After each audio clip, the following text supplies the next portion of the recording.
Hey there, I hope we all are fine and have a great day. So আজকে যা নিয়ে আসলে আলোচনা করবো তা হচ্ছে খুবই সহজ একটা বিষয়, গোলেং এবং মজারও স্লাইসেস বা স্লাইস ইন গোল্যান্ড। আমি কোডিংয়ে যাইব না, ওটার জন্য চ্যাট জিপিটি এআই রয়েছে, বিভিন্ন এআই টুলস রয়েছে, ইউটিউব ভিডিওস রয়েছে। আমি জাস্ট এটার আন্ডারহুড বিহেভিয়ার নিয়ে আমরা একটু আলোচনা করব। সো স্লাইসকে বোঝানোর জন্য আমাদের ফার্স্টে যা বুঝতে হবে তা হচ্ছে অ্যারে। সো অ্যারে কি? Array, what is array? So array is a data structure, বা একটা সহজ ভাষায় এটা একটা data structure, a way to structure and store data. আমরা অ্যারেতে সাধারণত সিকুয়েন্সিয়াল মেমোরি লোকেশনে ডেটা স্টোর করি, বা কন্টেজিয়াস বলা হয়, বা মনে করেন সহজ ভাষায় সিকুয়েন্সিয়াল আমরা ডেটা রাখি, মানে একটার পর একটা।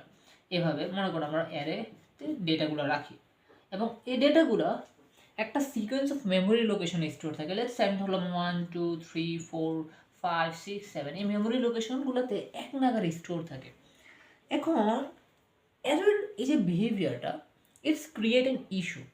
দেখুন, হয়তো দেখা যেতে পারে যে ঠিক এর পরের মেমোরি লোকেশন এতে সামথিং ভেরিয়েবল বা কোনো ধরনের ডেটা রয়েছে, বা সাম টাইপ অফ ডেটা রয়েছে। এখন আপনি অ্যারেটাকে গ্রো অথবা শ্রিঙ্ক করতে পারছেন না, দ্যাটস অ্যান ইস্যু। যে লেটসে গ্রো আর শ্রিঙ্ক করতে গেলে এই পয়েন্টারটা বা এই পয়েন্টে থাকা জিনিসটা একটা বাধা প্রদান করবে। এখন এই যে মেমোরি লোকেশনটা ফিক্সড, এখানে আপনি ডেটা রাখতে পারতে মানে রাখতে গেলে সমস্যা, বা মানে একটা ইস্যু ক্রিয়েট করে অ্যারেতে, সহজ ভাষায় যেটা একটা ফিক্স সাইজ অ্যারের একটা অন্যতম প্রধান ইস্যু। কি? Fixed size. এটা একটা চমৎকার প্রধান ইস্যু অ্যারের। এখন আমরা যেহেতু ম্যানুয়ালি অ্যারে, মানে ম্যানুয়াল অ্যারে নিয়ে কথাবার্তা বলতেছি, বা যেটা অ্যাকচুয়ালি মানে সহজ ভাষায় অ্যারের প্রাইমারি ডেফিনেশন, যে অ্যারেটা আসলে ফিক্স সাইজের হয়ে থাকে। ফিক্স সাইজ থেকে আপনি এই এই যে বক্সগুলো পাচ্ছেন মেমোরি লোকেশনে, এখানে ডেটা রাখতে পারবেন। সো এর যে ইস্যুটা, এটাকে অ্যাকচুয়ালি সমাধান করছে স্লাইসে। এখন স্লাইস কি? স্লাইস কি array or something like that? উত্তর হচ্ছে না। Slice is totally a different thing from the array. So মনে করুন স্লাইসটা হচ্ছে একটা লেয়ার, লেয়ার বিটুইন ইউ অথবা আপনার program and array. So slice, SLICE, slice is a layer between you and the array. সহজ ভাষায় স্লাইসটা একটা টপ লেয়ার। ওকে, স্লাইসের আন্ডার দ্য হুড অ্যাকচুয়ালি অ্যারেই থাকে, আন্ডার দ্য হুড অ্যারেই থাকে, বাট টপ লেয়ারটা is not a array or something like that. এটা কিছুটা আমরা যদি স্ট্রাক্ট করে থাকি, something similar to like an struct. Okay, it's similar to like an struct, অথবা সহজ ভাষায় বললে এটা একটা ডিসক্রিপ্টর বলা হয়, maybe, I am not sure, descriptor. স্লাইসে কোনো ধরনের মানে অ্যারে অর সামথিং থাকে না, এদের তিনটে বিষয় থাকে। One is a pointer, one is a length, and one is a capacity. তিনটে ভ্যালু স্লাইসের মানে স্লাইসের ডিসক্রিপ্টর বা লেটস স্ট্রাক্ট, এটার মধ্যে তিন ধরনের ভ্যালু রাখে। ফার্স্ট ভ্যালু হচ্ছে আ পয়েন্টার, যা অ্যাকচুয়ালি এই যে স্লাইসের আন্ডার দ্য হুড অ্যারে আছে না, তার দিকে পয়েন্ট করে থাকে, অথবা তার রেফারেন্সটা রেখে দেয়। ওকে, এটা আপনার ইচ্ছে, যদি আপনি নিজে এরকম স্লাইস বানাতে চান, তাহলে হয়তো আপনি এই অ্যারেটার ফার্স্ট এলিমেন্টের অ্যাড্রেসটাকে রাখতে পারেন, অথবা আপনি তার লাস্ট এলিমেন্টের অ্যাড্রেসটা রাখতে পারেন, and by doing some mathematical calculation আপনি প্রত্যেকটা এলিমেন্টকে ও অফ ওয়ান টাইমে ইজিলি অ্যাক্সেস করতে পারবেন। And that's the beauty of slices, I'm sorry, array. So first value হচ্ছে a pointer which point towards an array, and the second value here is length. Length মানে কি? আমরা যখন গোতে length ফাংশনটাকে use করি, let's এখানে একটা অ্যারে দিলাম, এটা কি করে বলে দেয় যে আচ্ছা আপনার অ্যারেতে এতগুলো এলিমেন্ট আছে। লেটস এখানে আমি 7 2 4 একটা ইন্টিজার রাখলাম, তিনটে এলিমেন্ট রাখছি। Okay, so here the array length will be 3. So length কি করে? It's return how many values actually we have in the array. Let's say এখানে 3. Now what is capacity? ক্যাপাসিটিটা সহজ, আপনারা বোঝেন ইংরেজির বেসিক বিষয়। ক্যাপাসিটি হচ্ছে যে কয়টা এলিমেন্ট অ্যাকচুয়ালি অ্যারেটা হোল্ড করতে পারবে। লেটস সে এই অ্যারেটাতে তিনটা এলিমেন্ট রাখা আছে, and there are 4 slot which are empty. Okay, এখানে 4টা স্লট খালি আছে, এখানে আমরা 4টা স্লটে আরও কিছু এলিমেন্ট রাখতে পারবো, right? So the capacity will be এই যে 4টা স্লট খালি আছে প্লাস 3টা অলরেডি যেগুলো ফুলফিল হয়ে গেছে, টোটাল 7টা, ক্যাপাসিটি উইল বি 7। সো এখান থেকে আমরা বলতে পারি যে আচ্ছা এই মনে করি এই অ্যারেটা হচ্ছে অ্যাকচুয়াল এই অ্যারেটা, so it's pointing toward that array যার মেমোরি লোকেশন লেটস সে আমি ফার্স্ট রাখলাম 1, মেমোরি লোকেশনটা 1, তার length 3 means there are 3 elements and the capacity is 7, that means there are 7 slots যেখানে আমরা 7টি টোটাল এলিমেন্ট রাখতে পারবো and we have fulfilled already 3, and that is this descriptor is actually the slice. Okay, I hope you guys got that. So now আমরা স্লাইসের একটা overall concept idea নিয়েছি। এখন slice কি কারণে হেল্পফুল, দ্যাটস another question, যে slice কি কারণে helpful compare to array. Array যেখানে ফিক্স সাইজ, মানে স্লাইস কিন্তু অ্যাকচুয়ালি অ্যারেও না, it's a pointer length and ক্যাপাসিটির একটা বক্স যেখানে এই ইনফরমেশনগুলো রাখে। এখন আমরা অ্যারেতে নতুন এলিমেন্ট অ্যাপেন্ড করতে পারি না ফিক্স সাইজের পর, মানে তার সার্টেন লোকেশন বা মেমোরি মানে এই ঘরটাও যদি ফুলফিল হয়ে যায়, সবগুলো ফুলফিল হয়ে যায়, ওকে, তখন আমরা এটাতে কোনো এলিমেন্ট অ্যাপেন্ড করতে পারি না বা রাখতে পারি না, but we can modify that, এটা হচ্ছে আরেকটা বিষয়। But in slice we can append more elements. এখন কীভাবে কাজ করে আমরা ওইটা নিয়ে কাজ করবো। ইন জেনারেলি আমরা কী করি, let's say I have create a slice like this in Go, this is a slice, empty slice. তাহলে এই স্লাইসটার আমি আবার এটাকে মুছে দিলাম, লেটস সে এখন এখানে এই স্লাইসটার ডিসক্রিপ্টর বা হেডার, এটাকে হেডার বলতে পারেন, ইটস ওকে, এটাতে কী কী বিষয়াদি থাকবে। লেটস এটার মেমোরি লোকেশন, লেটস আমি দিলাম যে OXD এটার মেমোরি লোকেশন, জাস্ট একটা র্যান্ডম মেমোরি লোকেশন। এখন এটার মেমোরি লোকেশনটা কার লোকেশন, এই যে স্লাইসটা হেডারটা, তার আন্ডার দ্য হুড একটা অ্যারে আছে, ওকে, যেহেতু এটা আন্ডার দ্য হুড একটা অ্যারে প্রথমে ক্রিয়েট করবে যদি না থাকে, লেটস একটা অ্যারে আছে, সে অ্যারের মেমোরি লোকেশনটা এখানে আছে। এখন তার মধ্যে কোনো এলিমেন্ট নেই আমি যখন ক্রিয়েট করছি, সো তার লেন্থ 0, যেহেতু কোনো এলিমেন্ট নাই তার ক্যাপাসিটি অ্যাকচুয়ালি 0, কারণ ইনিশিয়ালি যখন অ্যারে ক্রিয়েট করছে আমরা কিছুই দেই না, so that's mean the length and the capacity is both are 0। এখন আমরা যেহেতু এবার আমরা একটা সহজ হিসেবে পেয়েছি যে এই দেখুন একটা খালি অ্যারে আছে যার মধ্যে কোনো মেমোরি লোকেশন মানে যার মধ্যে কোনো এলিমেন্ট নাই, তার ক্যাপাসিটি লেন্থ 0, দ্যাটস মিন এটা একটা টোটালি খালি অ্যারে। এখন আমরা এই খালি অ্যারেতে কোনো ডেটা রাখতে পারবো না, মানে আমরা চাইলে এভাবে করে কোনো ডেটা রাখতে পারবো না, কারণ অলরেডি তার মধ্যে কোনো মানে মেমোরি স্লট খালি নেই তার জন্য, বা বরাদ্দ নাই যেখানে আমি কোনো এলিমেন্ট রাখতে পারবো। সো এখন এটা আমরা চাইলে করতে পারবো না, বাট আমরা কি করতে পারবো, আমরা যারা গোলেন মোটামুটি জানেন তারা অ্যাপেন্ড নামক একটি ফাংশন শুনেছেন। So what we do, we call that append function. Append ফাংশনে কি করে, এই যে স্লাইসটাকে নেয় অ্যান্ড দেন কিছু এলিমেন্ট নেয়, let's I give 2 element 8 and 2। এখন কি হবে এটা খেয়াল করুন, এখন অ্যাপেন্ড ফাংশনে নিজের জন্য একটা সেলফ কন্টেনার তৈরি করবে যাকে আমরা স্ট্যাক ফ্রেম হিসেবে জানি অন স্ট্যাক, ওকে, গোলিংয়ের স্ট্যাকে। সো অ্যাপেন্ড ফাংশনে নিজের স্ট্যাক ফ্রেম তৈরি করার পর তার কাছে আমরা একটা স্লাইসের হেডার দিয়েছি অর ডিসক্রিপ্টর দিয়েছি, সে কী করবে, আচ্ছা চেক দেবে আচ্ছা এটার মধ্যে কি কোনো অ্যারে ইনিশিয়ালাইজ করা আছে, ও বলতেছে না, আচ্ছা দুঃখিত এখানে একটা ভুল হয়েছে, শুরুতে অ্যাকচুয়ালি নীল থাকবে, কারণ যেহেতু কোনো অ্যারে তার জন্য বরাদ্দ করা হয়নি। ইন জেনারেলি যখন মানে শুরুতে ক্রিয়েট করা হয় তখন যেহেতু এমটি থাকে তখন নীল থাকাটা আমার হিসেবে যৌক্তিক, আমি সঠিকটা বলতে পারছি, বাট আই থিঙ্ক এখানে নীল থাকবে ইনিশিয়ালি ফার্স্ট স্টেপে। এবার অ্যাপেন্ডে করবো, আচ্ছা এখানে নীল আছে, দ্যাটস মিন কোনো অ্যারে তার জন্য বরাদ্দ নেই।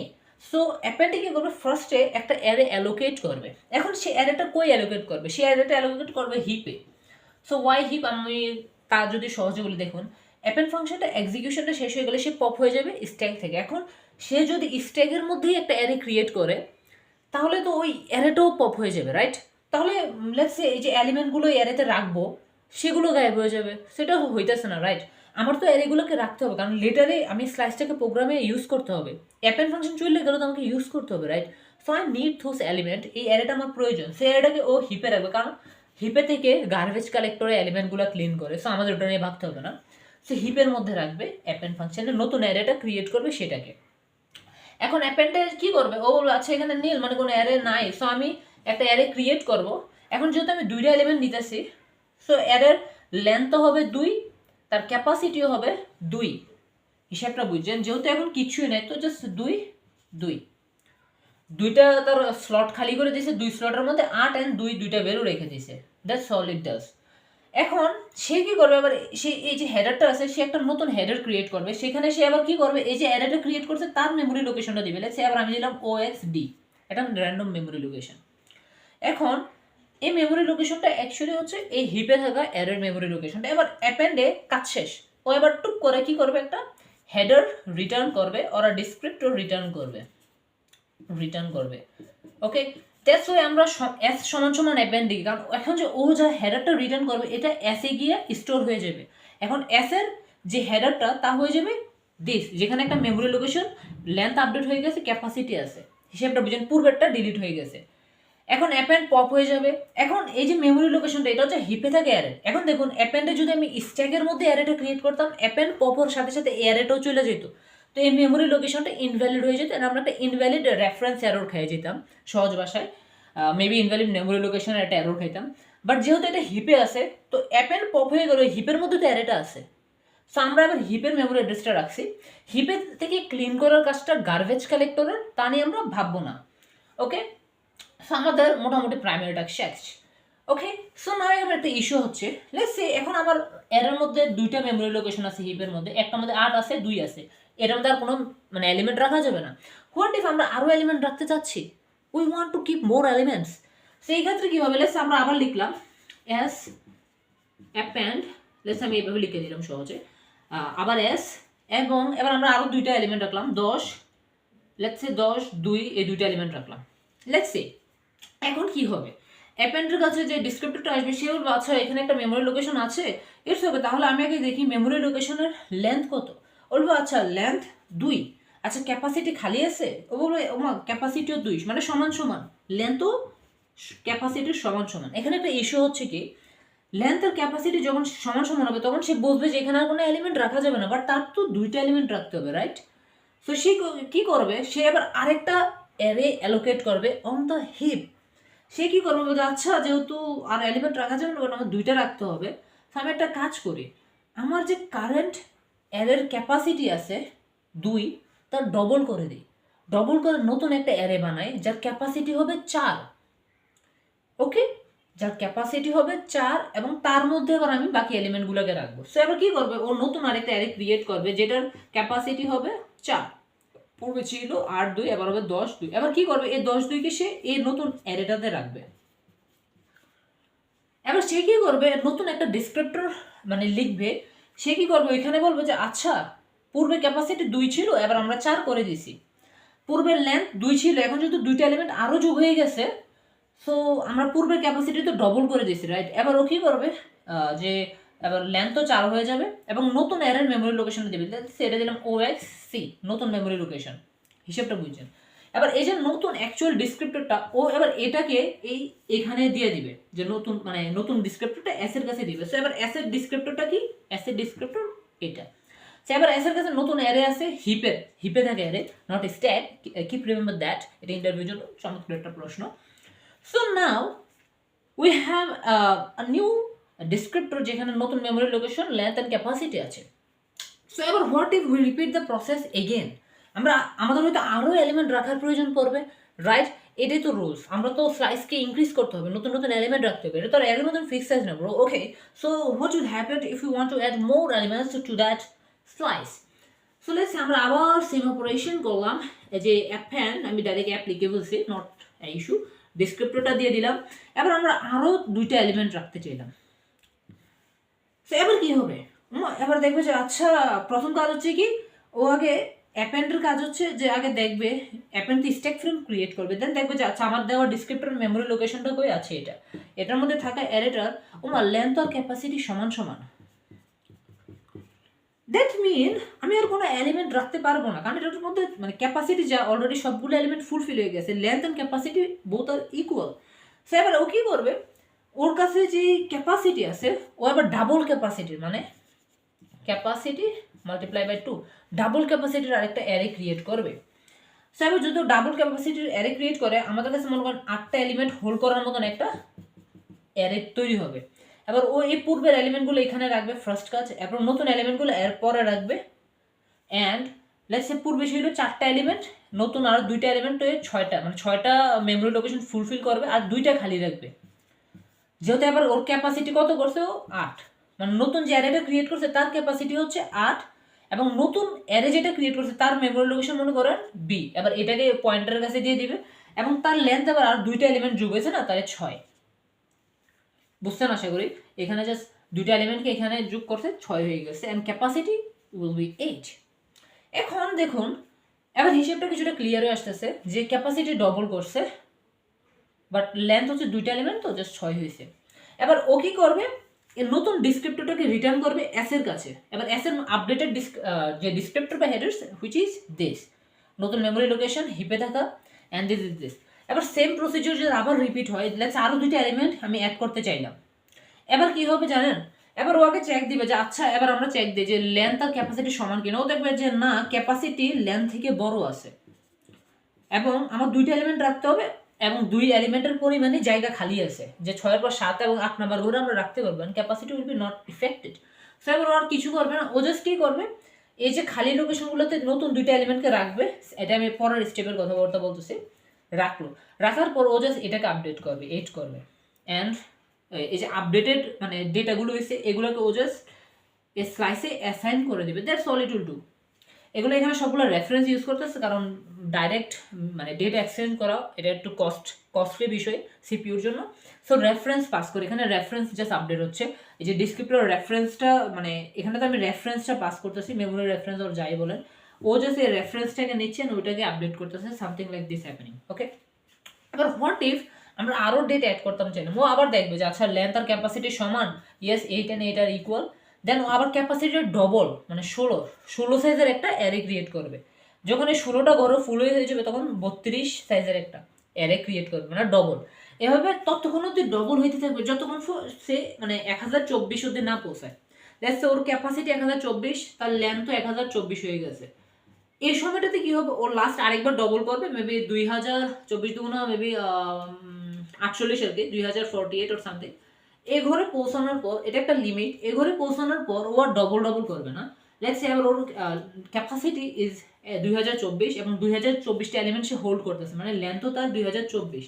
ওকে, এবার সে কি করবে, এবার সে পূর্বে তো 2 দ্বারা গুণ হইতো রাইট, ডবল হয়ে যেত, এবার সে 1.25 দ্বারা গুণ দিবে যাতে মেমোরি সেভ করে, যেটা গোয়ের মানে প্রিন্সিপাল আর কি।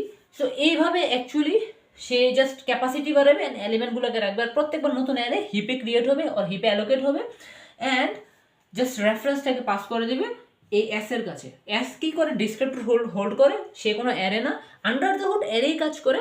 I hope we got this. প্রশ্ন থাকলে কমেন্টে করেন অ্যান্ড থ্যাংক ইউ অল যারা ভিডিও দেখেছেন। Thank you all.